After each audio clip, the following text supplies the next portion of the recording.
นกลุ่มทอผ้าไหมบ้านชุมตะวงวันนี้มหกรรมวิถีถิ่นวิถีไทยภาคเหนือจังหวัดเชียงใหม่นะคะขอเชิญมาเยี่ยมชมผลิตภัณฑ์ของวิสาหกิจชุมชนกลุ่มทอผ้าไหมบ้านชุมตะวงอยู่ที่บูธวัฒนธรรมของจังหวัดนครสวรรค์ค่ะชุมชนบ้านชุมตะวงของเรานะคะเป็นชุมชนมาจากทางภาคอีสานได้วัฒนธรรมประเพณีมาจากทางภาคอีสานนะคะเรื่องการปลูกหมอนเลี้ยงไหมทำเกษตรกรรมค่ะวันนี้มีผลิตภัณฑ์เด่นๆของนครสวรรค์นะคะวิสาหกิจชุมชนกลุ่มทอผ้าไหมบ้านชุมตะวงมีผ้าไหม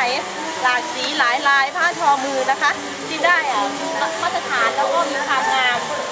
เป็นหมี่ขั้นนะคะเป็นลายดั้งเดิมมาจากทางภาคอีสานค่ะนิยมใส่ทำบุญเป็นของขวัญของฝากมีทั้งหมี่ลายประยุกต์ค่ะลายประยุกต์นี้เราก็จะมีนักวิชาการเข้ามาพัฒนาจนต้องได้ลวดลายที่เกิดความสวยงามค่ะส่วนใหญ่เป็นลายดอกไม้ลายผีเสื้อลายสัตว์นะคะ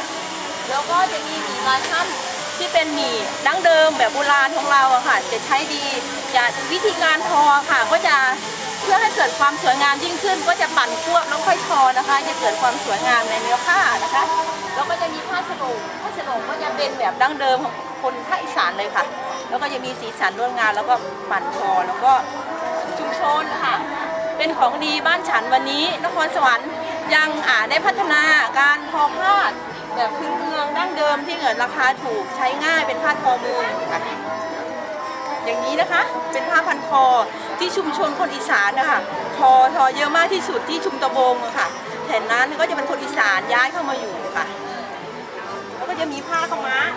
ก็ค่อนข้างเป็นสินค้าที่ได้รับมาตรฐานอยู่ในครัวเรือนค่ะจากที่เกษตรกรเคยทำไร่ทำนาอย่างเดียวก็จะทำผ้าขาวม้าด้วยเพื่อจะเป็นการสร้างรายได้เป็นค่ะให้กับครอบครัวจากการทำไร่ทำนาของเราค่ะชุมชนของเรานะคะได้อพยพมามีการปลูกหมอนเลี้ยงไหมทอผ้าส่วนใหญ่แล้วก็จะยึดหลักเศรษฐกิจพอเพียงดำรงชีวิตด้วยหลักความพอเพียงแล้วก็มีการใช้ทรัพยากรรวมทั้งภูมิปัญญาของท้องถิ่นให้เกิดประโยชน์สูงสุดเป็นทุนในการพัฒนาชีวิตของเราค่ะเอาอย่างคะจบตอนนี้อยากให้โฆษณาผลิตภัณฑ์ของเรามีอะไรบ้างเด่นๆทุกตัวแต่ละตัว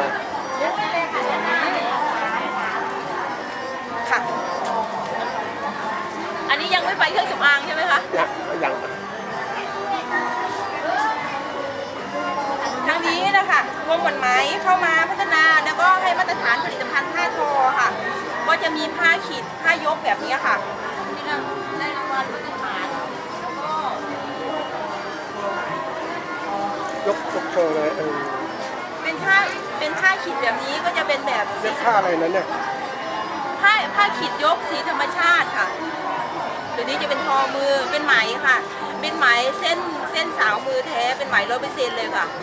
สาวมือทอด้วยมือค่ะเป็นงานหัตถกรรมแล้วก็ใช้สีธรรมชาติ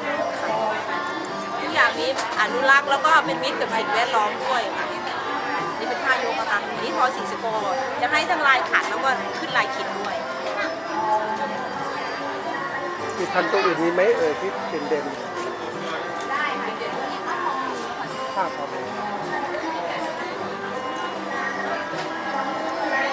มีผ้าสโลงค่ะผ้าสโลงนี้เป็นผ้านุ่งสำหรับผู้ชายนะคะทอ2 เส้นค่ะทอ2 เส้นแล้วก็หน้ากว้าง1 เมตรยาว2 เมตรนะคะถ้าท่านผู้ใดสนใจก็ขอเชิญที่มหกรรมวิถีถิ่นวิถีไทยภาคเหนือจังหวัดเชียงใหม่นะคะ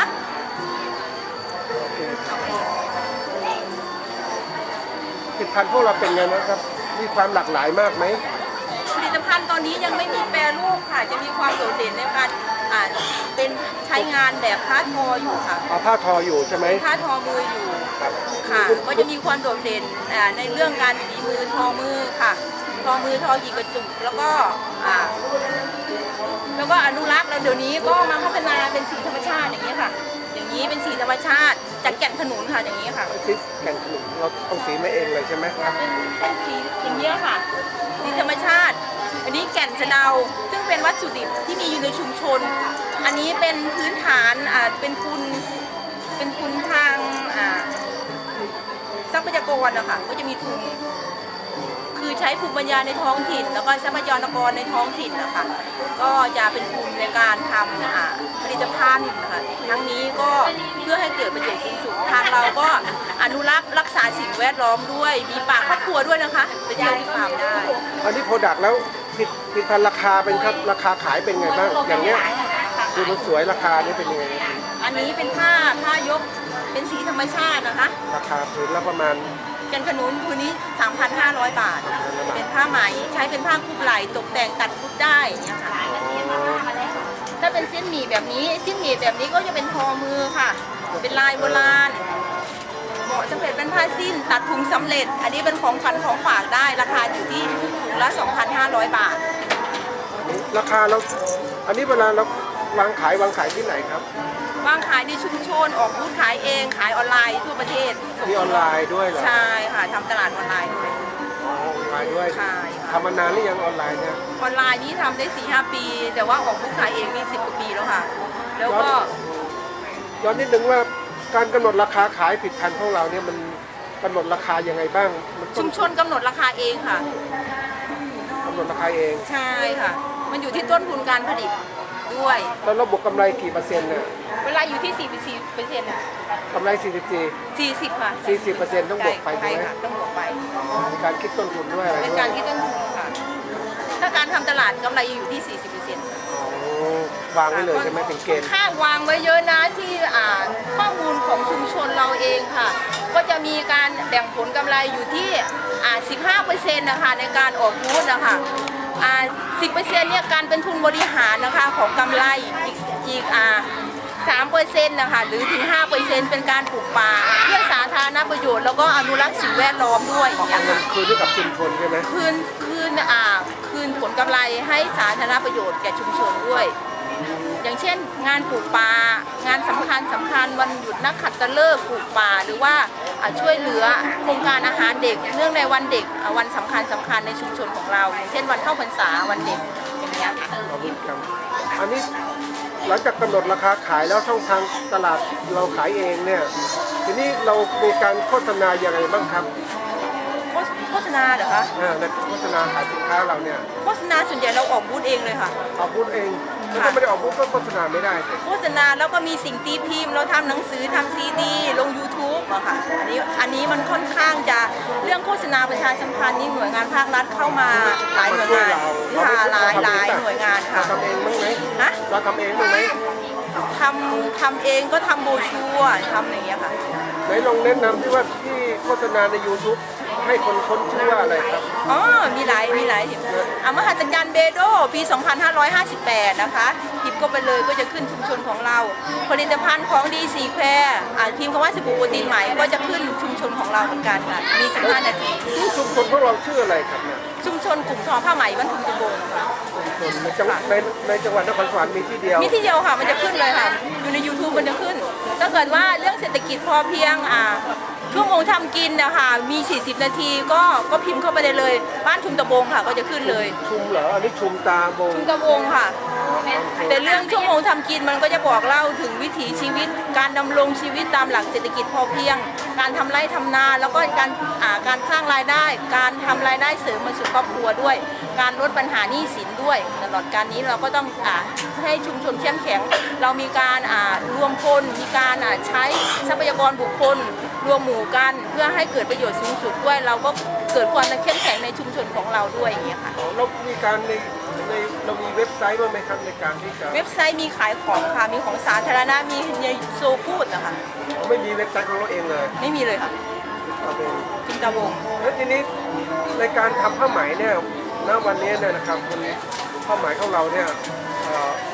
มันต้องทำด้วยมือทำด้วยเครื่องไม้ ใช่ค่ะ ทีนี้มันแข่งกับผ้าไหมที่ผลิตมาจากไอ้พวกของเครื่องจักรนี่เป็นยังไงบ้าง อันนี้จะเกิดความแตกต่างเลยผ้าไหมเกี่ยวกับเรื่องการอนุรักษ์ภูมิปัญญาเรื่องอัตลักษณ์ผ้าไหมทอมือมันการจะเป็นลูกค้าที่เกี่ยวกับอนุรักษ์ภูมิปัญญาเกี่ยวกับอนุรักษ์เกี่ยวกับสิ่งแวดล้อมหัตถกรรมด้วยเป็นงานแฮนด์เมดด้วย ไม่ใช่โรงงานที่จะทำเยอะๆงานแฮนด์เมดอาจจะมีชิ้นเดียวในโลกเนี่ยค่ะไม่ได้ทำได้เยอะๆเนี่ยค่ะต้องเป็นถูก ผู้บริโภคที่สนใจงานเข้ามาร่วมอนุรักษ์กับเราด้วยเนี่ย เรามีพิพิธภัณฑ์ชุมชนไหมครับพิพิธภัณฑ์ ซึ่งพันธุ์ยังไม่มีค่ะ เพื่อจะให้คนท่องเที่ยวยังไม่มีเลย ยังไม่มีค่ะ อันนี้น่าจะทำนะทำให้คนไปดี ในอนาคตน่าจะทำเนี่ยค่ะค่ะ แล้วทีนี้ว่ากรณีที่เราต้องแข่งกับไหมจากเครื่องจักรผลิตมากับของเราเนี่ยเราก็ขายได้ลำบากเรามีจุดขายจุดเด่นยังไงบ้างในการที่จะทำให้ทันเรา ของเราก็จะเน้นจากเส้นไหมแท้100%นะคะหนึ่งที่ต้องใช้ของเราคือมันมีน้อยอะค่ะมันไม่มีเยอะๆคนที่จะใช้ก็ต้องแบบพอใจในลวดลาย พอใจในฝีมือการทอผ้าของเราอย่างเงี้ยค่ะมันไม่มีเยอะๆเหมือนโรงงานที่แบบเยอะเป็นโบกี้เป็นแบบเทเลอร์ที่ส่งขายต่างประเทศค่ะงานหัตถกรรมในชุมชนนะคะคนหนึ่งอาจจะทอปีหนึ่งอ่ะเป็นอย่างเป็นพนุ่มอย่างเงี้ยค่ะ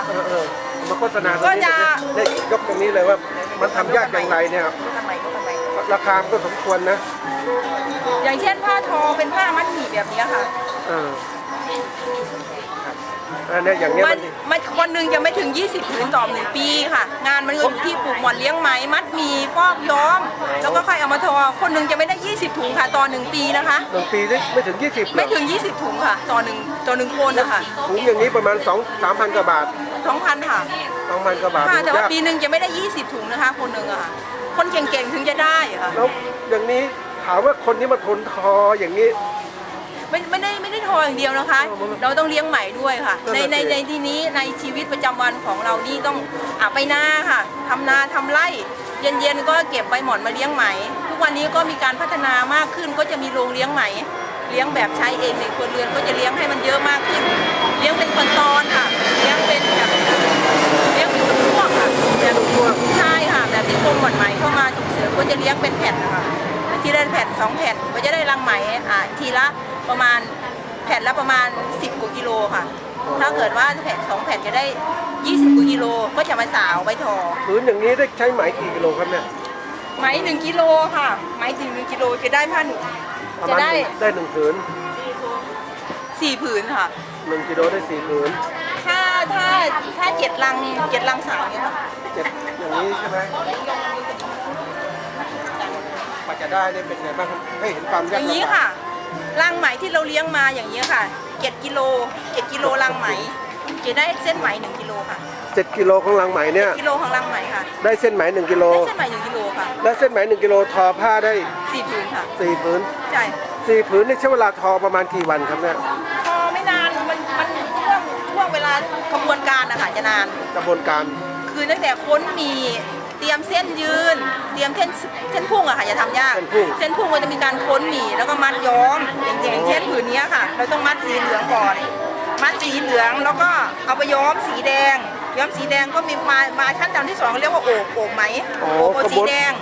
โอบสีแดงแล้วมาย้อมดำแล้วค่อยมาทอก ระบวนการที่ตรงนี้มันยากเสียเวลาต มั ร น ง อ เนี้ย ยู่ที่กระบวนการค่ะงาน กระบวนการนี้ มันมีมูลค่าอยู่ที่งานภูมิปัญญาด้วยค่ะ มันไม่ได้อยู่ที่ฝีมือหรือว่าแรงงานหรือว่าอะไรทั้งหลายแหล่มันอยู่ที่ภูมิปัญญารวมทั้งเวลาด้วย อันนี้เราคิดเป็นมูลค่าไม่ได้นะคะ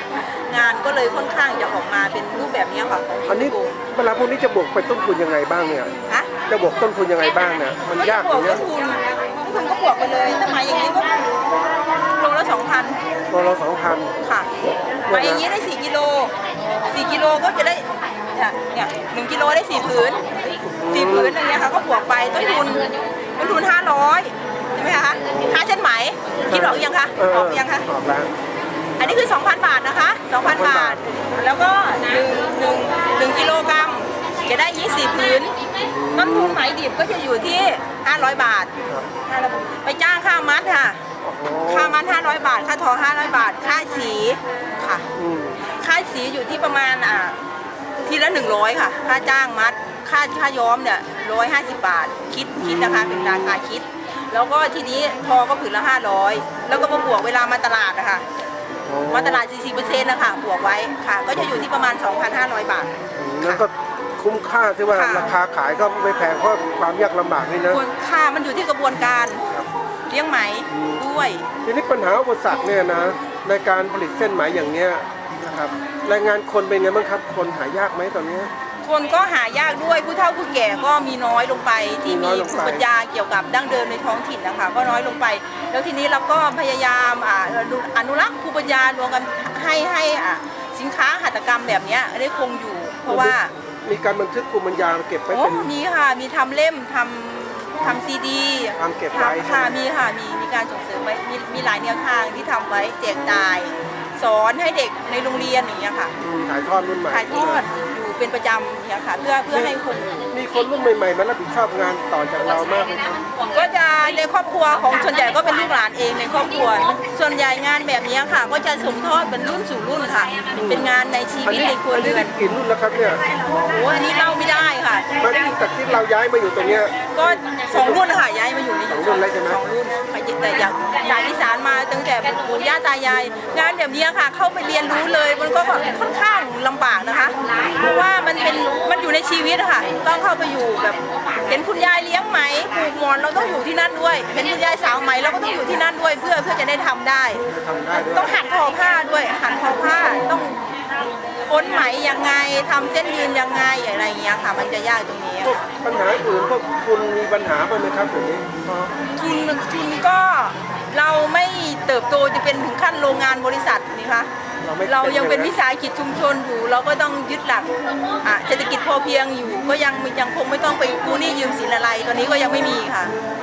ก็ยังใช้ทุนตัวเองทุนชุมชนค่ะค่อยๆทำครับพวกอุปกรณ์ต่างๆเครื่องไม้เครื่องมือยังขาดแคลนไหมครับก็ขาดแคลนอุปกรณ์ขาดแคลนขาดแคลนอะไรที่ได้มาตรฐานนะคะแต่ว่าเราก็มีหลายๆหน่วยงานเข้ามาช่วยเหลือ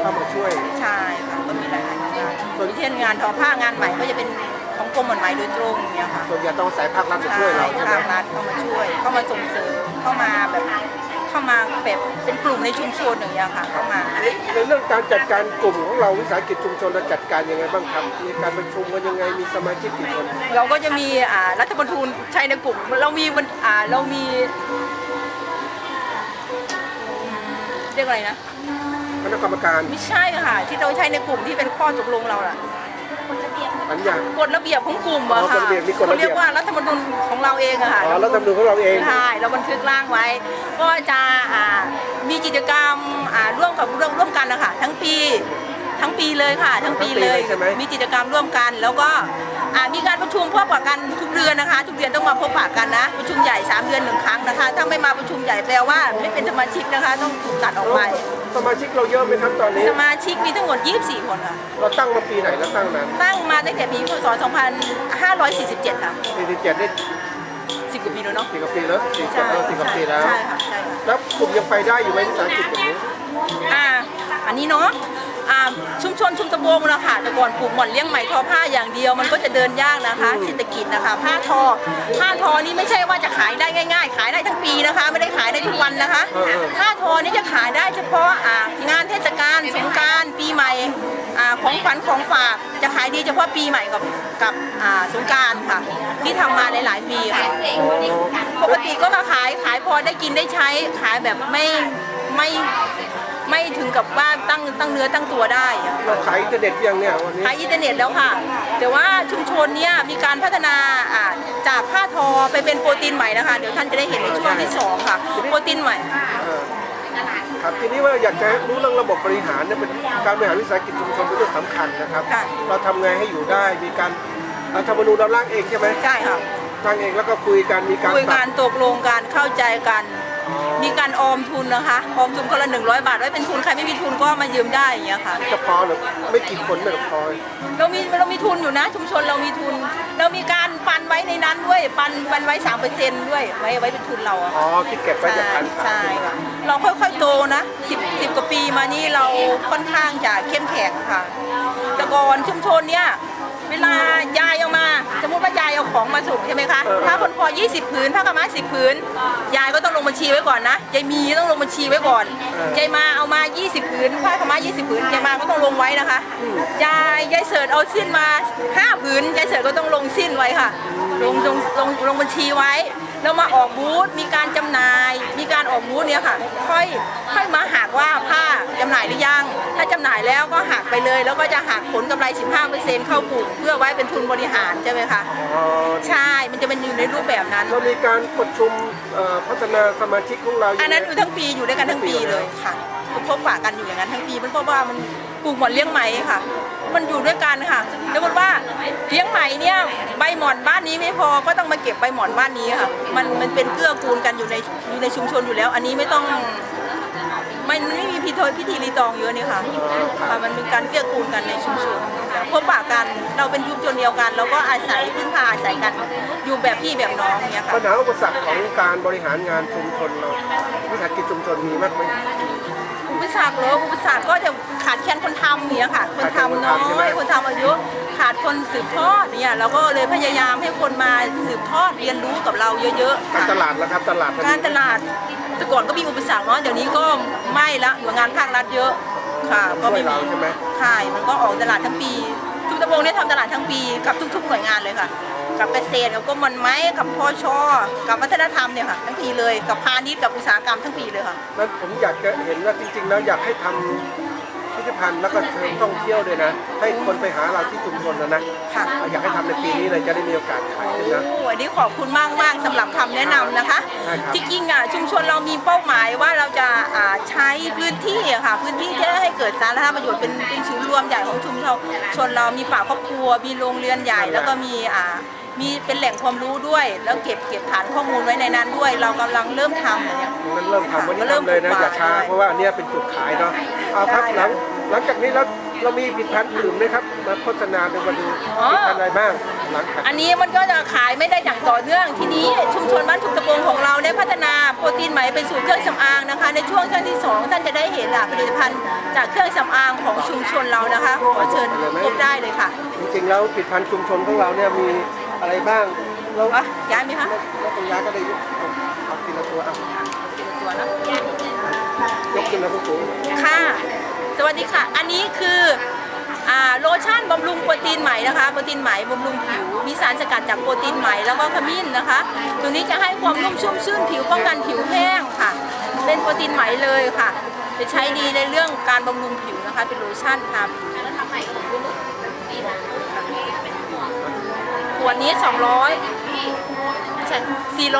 ml 199 บาทค่ะเป็นราคาค่ะมีราคาส่งด้วยตัวนี้ทำตลาดได้ดีค่ะมีสบู่มี3 อันนะคะตัวนี้เป็นสูตรดั้งเดิมของกระทรวงวิทย์ค่ะเป็นพัฒนาโดยหน่วยงานภาครัฐโดยตรงเลยค่ะอันนี้เป็นส่วนผสมของโปรตีนไหม 100% จะช่วยเรื่องการลดการอักเสบของสิวค่ะทำให้ผิวพรรณเต่งตึงค่ะสำหรับเป็นสิวเซียนค่ะเริ่มเรือนริ้วรอยหน้าขาวเนียนใสอันนี้ก้อนนี้ประมาณ50 กรัมอยู่ที่ประมาณ55 บาทเป็นราคาที่ไม่แพงมีออยแล้วค่ะเสียภาษีโรงเรือนนะคะของทุกวงอะค่ะใช้ได้เลยค่ะได้รับรางวัลในช่วงนี้ตัวนี้เป็นผลิตภัณฑ์ที่ค่อนข้างจะขายดีแล้วก็ได้รับการตอบรับที่ดีนะคะเพราะว่าเป็นผลิตภัณฑ์จากโปรตีนไหมใบหมี่ค่ะเป็นแชมพูขจัดรังแคซึ่งมีฤทธิ์ในการฆ่าเชื้อราแล้วก็บำรุงร่างผมช่วยกันกำเนิดเส้นผมด้วยค่ะทั้งนี้ก็มีหลายหน่วยงานเข้ามาพัฒนานะคะตัวนี้ก็ค่อนข้างทำตลาดได้ดีจดแจ้งอย.มีมพช.ใช้ได้เลยค่ะมีงานวิจัยรองรับตัวนี้ทำ OEM มา4 ปีแล้วค่ะรับจ้างเมืองจีนก็มารับจ้างผลิตหลายปีแล้วค่ะผลิตส่งเมืองจีนนะคะหลายปีแล้วทำมา4 ปีใช้ดีมากอันนี้เป็นของวเข้ามาสนับสนุนแพ็กกิ้งเกจแล้วก็ขวดด้วยเป็นสถาบันวิจัยวิทยาศาสตร์นะคะวแล้วก็กรมมันไม้แล้วก็เบโดค่ะให้การสนับสนุนข้างในตัวอย่างนี่มีการพัฒนาโดยภาครัฐช่วยใช่ไหมแปรรูปต่างๆเนื้อรสค่ายค่ะใช่อันนี้เป็นสบู่อาบน้ำค่ะอันนี้ขออาบน้ำด้วยอันนี้ขออาบน้ำด้วยอันนี้เป็นหยดน้ำค่ะอาบน้ำแบบธรรมดาค่ะให้ความนุ่ม ชุ่มชื่นผิวป้องกันผิวแห้งด้วยเป็นสารสกัดจากโปรตีนไหมกับขมิ้นผลิตภัณฑ์ของชุมตะบงจะมีความโดดเด่นอย่างหนึ่งคือไม่มีสีเคมีเลยค่ะสีผลิตภัณฑ์ก็จากมาจากธรรมชาติสีของไหมสีจากขมิ้นจึงง่ายต่อผู้บริโภคกลุ่มบริโภคที่ชอบรักธรรมชาตินะคะจะชอบใช้ผลิตภัณฑ์กลุ่มนี้แล้วก็มีผลประโยชน์ แล้วก็เหมาะกับผิวพรรณมนุษย์ได้ดีด้วย เพราะว่าไหมที่เรามาไหมอย่างเงี้ยค่ะหรือว่าอย่างเงี้ยค่ะมาสกัดเป็นโปรตีนที่ทำเลยค่ะทดลองดูก่อนก็ได้นะเส้นไหมเนี่ยค่ะแค่เราเผาไฟอะค่ะก็จะมีกลิ่นเดียวกับเส้นผมของมนุษย์เราเลยค่ะผลิตภัณฑ์เลยค่อนข้างจะเหมาะกับผิวพรรณมนุษย์ได้ดีแล้วก็เข้ากับเซลล์ของมนุษย์ได้ด้วยค่ะก็จะมี2อย่างที่ได้การรับการพัฒนาอย่างโดดเด่นเลยก็คือสบู่ก้อนหม่อนไหมกับสบู่เหลวหม่อนไหมตัวนี้ได้โอท็อป5 ดาวมีสมาร์ทEMVด้วยแล้วก็ได้รับรางวัล BO Economy นะคะการผลิตเป็นมิตรกับสิ่งแวดล้อมรวมทั้งนี้ก็อนุรักษ์รักษาสิ่งแวดล้อมด้วยค่ะอันนี้ก็เป็นมีสารสกัดชาเขียวใบหม่อนน้ำผึ้งถึงพินชันโปรตีนไหมอันนี้เป็นตัว Oil Water Shower เป็นสูตรพัฒนาของราชมงคลธัญบุรีนะคะเป็นเบโดแล้วก็กลุ่มอาจารย์ดร.ชไนนะคะเป็นเจ้าของสูตรแล้วก็ให้การพัฒนาชุมชนค่อนข้างจะใช้ดีแล้วก็ผู้บริโภคให้ความมั่นใจแล้วก็เหมาะกับผิวพรรณมนุษย์เราด้วย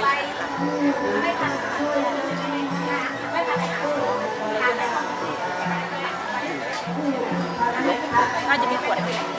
อันนี้เป็นเซรั่มค่ะเซรั่มนี่ก็ของสูตรดร.ชไนเหมือนกันเติมเต็มรุ่นเรือนรุ่นลอยทำให้ผิวอ่อนเยาว์ค่ะเป็นโปรตีนใหม่ตัวนี้ใช้ดีมากแล้วก็ให้ผิวพรรณเราอ่อนเยาว์ด้วยตัวนี้จะตอบรับผู้บริโภคดีแล้วก็อีกอย่างหนึ่งผลิตภัณฑ์ของชุกกระบงอะค่ะยังไม่มีการโฆษณาประชาสัมพันธ์ที่ดีที่ได้ขายดีกับตลาดต่อเนื่องนี่เพราะว่าผู้เอาไปใช้นะคะใช้ดีแล้วก็จะมีลูกค้าต่อเนื่องมาตลอดทั้งตัวผลิตภัณฑ์ด้วยแล้วก็1เป็นธรรมชาติการผลิตเป็นมิตรกับสิ่งแวดล้อมทางนี้ชุมตะบงก็ยังปันผลกำไรเพื่ออนุรักษ์รักษาสิ่งแวดล้อมแล้วก็ทรัพยากรในชุมชนอีกด้วยค่ะเพื่อให้เกิดความยั่งยืนตัวนี้ก็เป็นไหมนี่ไม่ใช่ไหมพันธุ์ไทยนะคะเป็นไหมพันธุ์ต่างประเทศนะคะเป็นเจต่างๆค่ะที่เป็นขาวๆค่ะไหมพันธุ์ต่างประเทศตัวนี้เหมาะสำหรับการเอามาขัดผิวทำสครับขัดหน้าเป็นเครียดค่ะเป็นสบู่แล้วนะคะเนื้อเป็นสบู่แล้วค่ะวิธีการทำยังไงบ้างก็นึ่งเส้นไหมแล้วก็มาชุบกับกินซิลีนที่เราทำสบู่แบบนี้ค่ะก็จะเป็นตัวสบู่แล้วก็อันนี้ด้วยใช่ค่ะแล้วก็ค่ะไว้ทำสครับหน้าขัดหน้าอย่างเงี้ยค่ะก็จะเป็นกลุ่มหนุ่มๆสาวๆที่เป็นสิวเซียนลดการอักเสบของสิวลดเลือนริ้วรอยทำให้ผิวอ่อนเยาว์คือตัวนี้ค่ะจะเป็นกลุ่มวัยรุ่นชอบใช้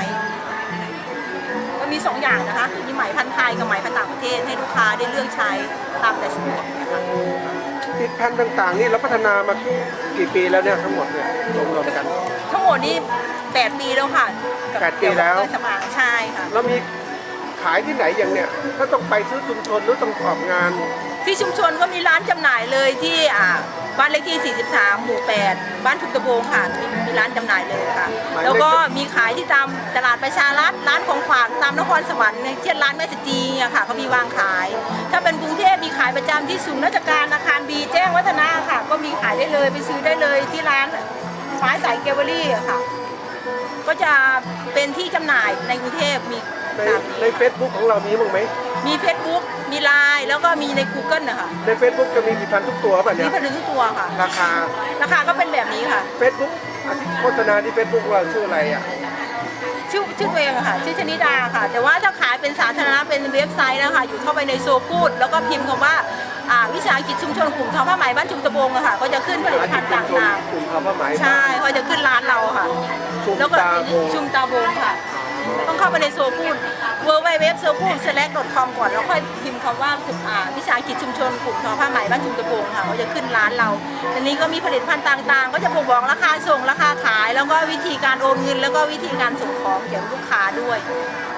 การควบคุมคุณภาพในการผลิตเป็นยังไงบ้างครับมีมาตรฐานทุกอย่างมีมาตรฐานมีการจดบันทึกมีการทำรายงานมีทุกอย่างเลยค่ะที่โรงงาน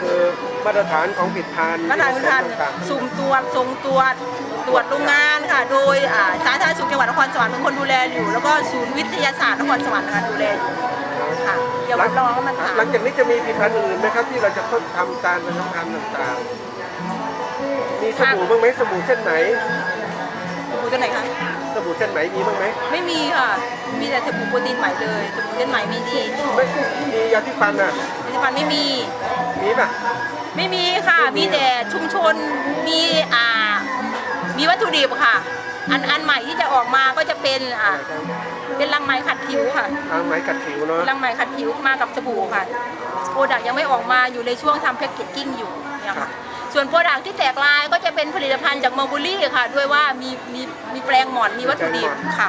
ต่อไปก็จะมีน้ำลูกหมอนแยมลูกหมอนวายอย่างเงี้ยค่ะ ไอ้หมอนที่เราปลูกนี่คือ ปลูกอยู่แล้วค่ะปลูกมี แล้วก็มีลูกได้ มี ด้วย ลูกด้วยแล้วค่ะ เพราะว่าที่ชุมชนจะมีแปลงหมอนเลี้ยงไหมแล้วก็เป็นแปลงหมอนกินลูกมีป่าครอบครัวอันนี้ไปเที่ยวได้นะคะไปเที่ยวได้เลยตอนนี้ก็เที่ยวได้แล้วค่ะที่วิสาหกิจชุมชนกลุ่มทอผ้าไหมบ้านทุ่งตะบงอะค่ะมีป่าครอบครัวให้ก็จะไปฤดูฝนก็จะค่อนข้างจะสมบูรณ์นะคะ ต้องไปที่อำเภอนี้มัน ไปที่อำเภอเนี่ยเลยอยู่ติดอำเภอนะคะ ถ้าไปถึงอำเภอแล้วครึ่งกิโลเมตรก็ถึงศูนย์เราแล้วค่ะค่ะ หลังจากนั้นที่บริหารวิสาหกิจชุมชนเนี่ยมีปัญหาอุปสรรคอะไรบ้างครับ ตอนนี้อยากจะโฆษณาเลยครับ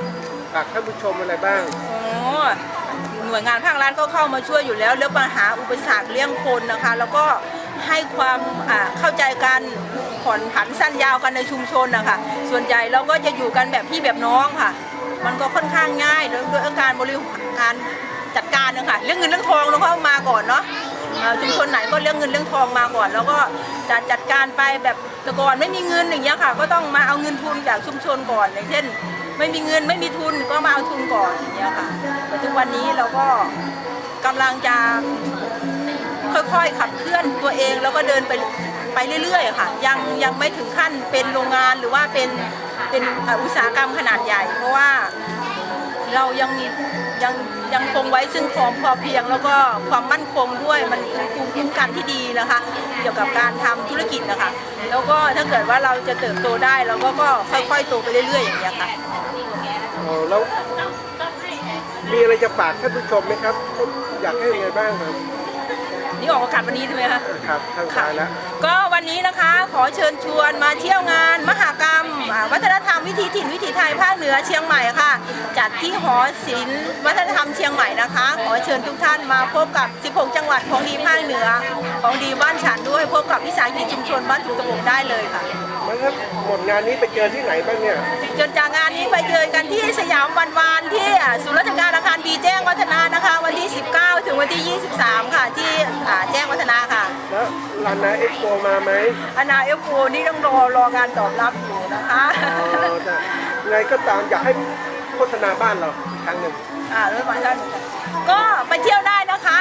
อำเภอชุมตะบงเป็นดินแดนเกษตรกรรม วัฒนธรรมผสมผสานคลองโพไหลผ่านมหาจักรหินเทินเป็นแหล่งเกษตรกรรม แล้วก็มีวัฒนธรรมแบบทางภาคอีสานนะคะแล้วก็มีชุมชนกลุ่มทอผ้าไหมที่มีผลิตภัณฑ์ที่โดดเด่นและการปลูกหมอนเลี้ยงไหมแล้วก็แปรรูปโปรตีนไหม